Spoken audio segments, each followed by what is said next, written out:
The river had taken everything except the cub. Thomas Mwangi saw the golden blur clinging to a spinning log in the brown water, and he knew he had maybe 60 seconds before the current swallowed it for good. Kaylee was already in the water. The 8-year-old German Shepherd hadn't waited for a command. He just acted, like he always did when something small and alive needed help. Thomas shouted his name, but the flood's wind tore the words away before they could reach the dog's ears. 32 years as a senior ranger in the Masai Mara Reserve, and Thomas had never seen his dog ignore an order. Yet there he was, his black muzzle surfacing among the debris, his paws fighting a current that had already killed 3 wildebeests that morning. The water reeked of churned earth and rotting vegetation. The rain fell so heavily that Thomas could barely make out Kaylee's shape as he swam toward the spinning log. The lion cub couldn't have been more than 3 weeks old. Its eyes still cloudy, its legs too short to swim, its body shaking so violently it looked ready to break. Kaylee reached the log. Thomas held his breath. The dog grabbed the cub by the scruff just like a mother would. The tiny lion let out a high-pitched cry, a desperate mewl that vanished into the roar of the water. For a terrible moment, they both seemed about to be swept away. Then Kaylee found footing on a submerged rock and pushed toward shore with the kind of resolve Thomas knew well, the kind the dog saved for missions he considered sacred. When Kaylee emerged from the muddy water, the cub still clutched in his jaws, Thomas realized his hands were shaking. Not from the cold, from something he couldn't yet name.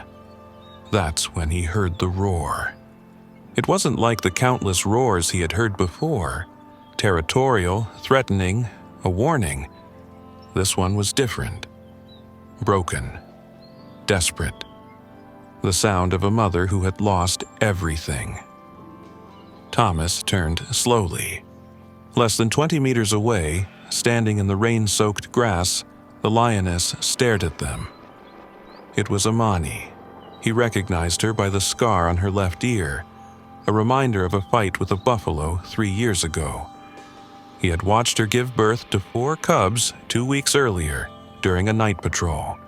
Now, from her tense posture and sunken sides, he knew the cub in Kaylee's jaws was probably the only one left. Collie froze. Water and mud dripped from his black and tan fur. The cub hung from his mouth, alive but exhausted, its eyes barely open. Kaylee didn't let go. He didn't retreat. He simply stood still, his body between the lioness and the roaring river behind him. Thomas slowly reached for his holster. He would never shoot Amani. He couldn't. He wouldn't. But maybe a shot in the air would scare her off. Maybe? Amani stepped forward, then again. The muscles in her shoulders rippled under wet fur. Her eyes never left the cub. Thomas could see her claws digging into the mud with each step, her tail lashing the air, her chest rising and falling with fast, deep breaths. 10 meters, 5. 3. Kaylee didn't move an inch. The lioness stopped, so close that Thomas could smell the wildness of her fur, see the raindrops sliding along her whiskers. So close that a single leap, a single move from her 130-kilo frame could have snapped Kaylee's neck before the dog could react. Amani lowered her head. She sniffed her cub. The little one let out a faint sound, a call only a mother would recognize. The lioness looked up at Kaylee. Thomas stopped breathing. Her eyes met the dog's. There was no aggression in that gaze, no predator's hunger, no mother's rage. There was something much older, something that existed before lions and dogs became natural enemies. Recognition, a debt. Kaylee slowly opened his jaws. The cub slid onto the wet grass with a soft thud. Amani picked him up immediately, with the same gentleness Kaylee had used, and stepped back a few paces. But she didn't leave.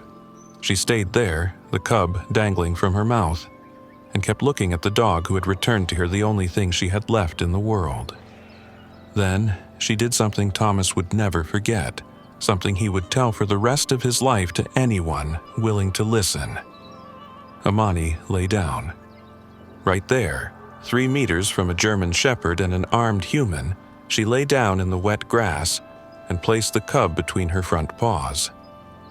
Then she looked up at Kaylee and let out a low, guttural sound. Not a growl, not a warning. A Prouston, the sound big cats reserve only for members of their pride, for their young, for those they consider family.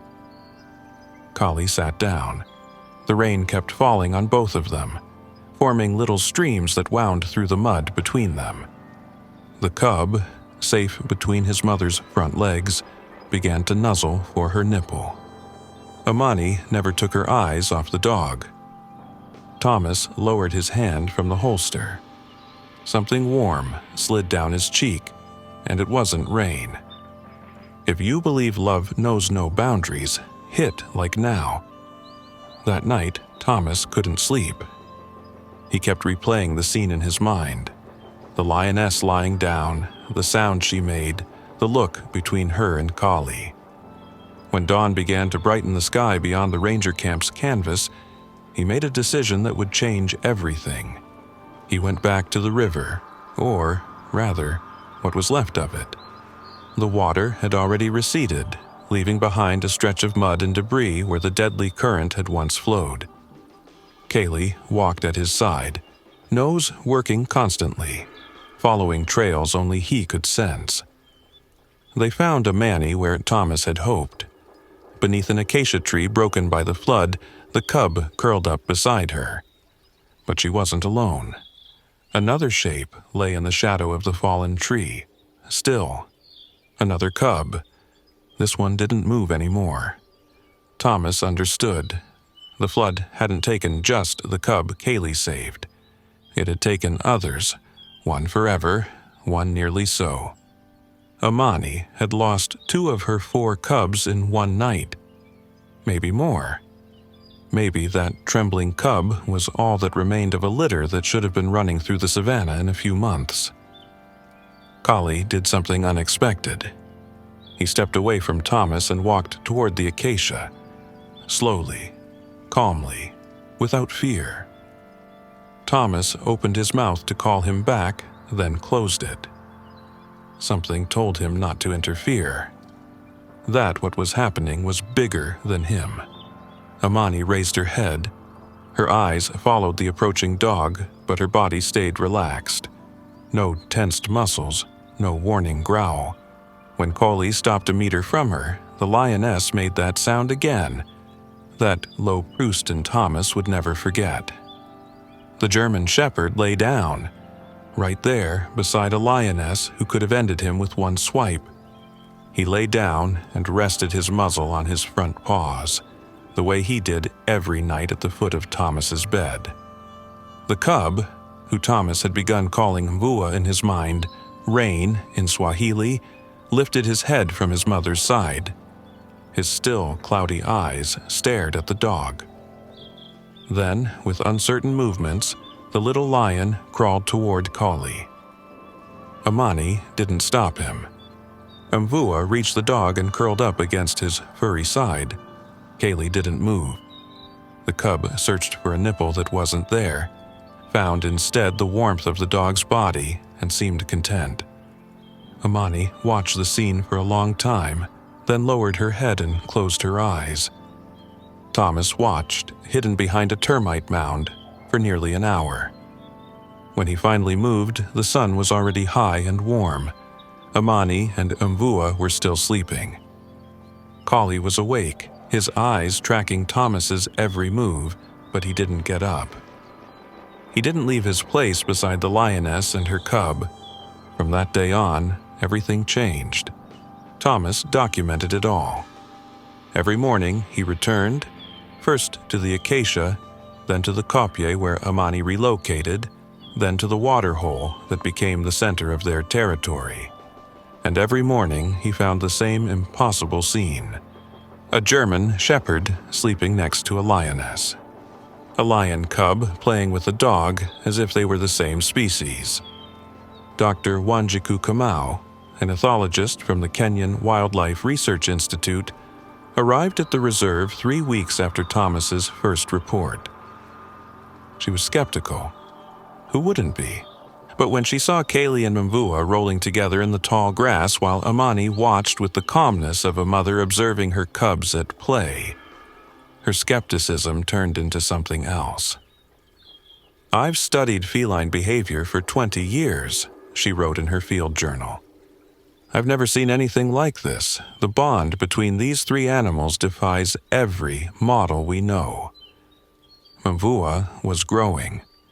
Each day, his movements became steadier, his eyes clearer, his body stronger. And each day, his bond with Koli deepened in ways that seemed impossible. The cub mimicked the dog, walked like him, sat like him, tilted his head in curiosity exactly as Kaylee did. When Thomas whistled to call the shepherd, Mvua perked his ears and ran toward him alongside the dog. Amani watched. She never interfered. She never separated the cub from the dog. She never showed signs of jealousy or possessiveness. It was as if she had accepted Koli as part of her family, a strange, furry, barking member of her pride of 2. But the savannah doesn't forget, and it doesn't forgive. One late summer afternoon, Thomas noticed something on the horizon. 3 dark shapes moving through the golden grass. Too big to be hyenas, too coordinated to be random predators passing by. He lifted his binoculars and felt his heart sink. Nomadic males. 3 young lions in their prime, likely brothers driven out from their original pride, searching for territory to claim. And they were heading straight toward the waterhole where Amani was resting with Mvua and Kali. Stay until the end, because what happens next will change everything you thought you knew about lions. The 3 males arrived at sunset. Thomas watched from his vehicle, his heart pounding so hard he could hear it in his ears. He knew what was about to happen. He'd seen it many times before in his career. Nomadic males who take over a territory always kill the previous male's cubs. It's pure biology, a way to bring the females back into heat and ensure only their genes are passed on. Mvua was nearly 3 months old now, old enough to be a threat to the newcomers, too young to defend himself. Amani saw them coming. She rose slowly, body tense, and pushed Mvua behind her. The cub obeyed, but his eyes stayed fixed on the 3 males approaching. He had never seen other lions besides his mother. He didn't know those creatures who looked so much like him could be his end. Koli stood up. The fur along his back bristled, a low growl vibrating in his chest. Thomas knew it was hopeless. A German shepherd against 3 adult male lions was a battle lost before it began. But Kaylee didn't leave Amani's side. He didn't try to run. He stayed right there, teeth bared, ready to fight a war he couldn't win. The first male charged. Amani intercepted him halfway. The roar that came from her throat shook the very air. The 2 lions clashed in a tangle of claws and teeth, rolling through the dry grass in a cloud of golden dust. The second male circled the fight, heading straight for Mvua. Kali lunged. Thomas had never seen his dog move so fast. The shepherd met the lion 3 meters from the cub, his jaws clamping down on the lion's front leg with a force that made the male roar in surprise. The lion turned, trying to strike the dog with his other paw, but Kaylee was already out of reach, growling, his teeth still stained with blood. The third male hesitated. His eyes moved from Amani fighting, to his bleeding brother, to the dog guarding the cub with a ferocity that defied biology. And in that hesitation, something shifted. Mvua stepped out from behind Kaylee. Thomas held back a cry. The cub walked toward the third male, his steps unsteady but sure. He showed no fear, no aggression. He showed something Thomas couldn't explain, a calm that seemed impossible in a 3-month-old cub staring down his own death. The male lowered his head. He sniffed the cub. Mavua didn't flinch. They stayed like that for what felt like an eternity. The young lion and the cub, eye to eye, breath to breath. Then the male stepped back. His roar stopped everything. The brother fighting Amani broke away, bleeding. The one wounded by Kali stopped growling. The 3 males looked at one another, communicating in a language humans could never understand.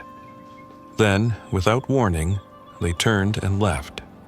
Just like that, 3 apex predators, driven off by a determined mother, a brave dog, and a cub who wasn't afraid. Amani collapsed to the ground, exhausted, her side bleeding from shallow cuts. Kaylee limped over and licked her face. Mavua curled up between them, his small body finally trembling with delayed shock. The 3 of them stayed like that as the sun set, an impossible family in a sea of golden grass. A year later, Thomas brought Dr. Kamau to see something he had promised to show her. Amani had changed. The scars from that battle were still visible on her side, but there was something else, something fuller, calmer, a piece Thomas had never seen in a wild predator. Beside her, Mavua was no longer a cub. He had become a young male, with the beginnings of a dark mane framing his face and muscles that hinted at the strength of his ancestors.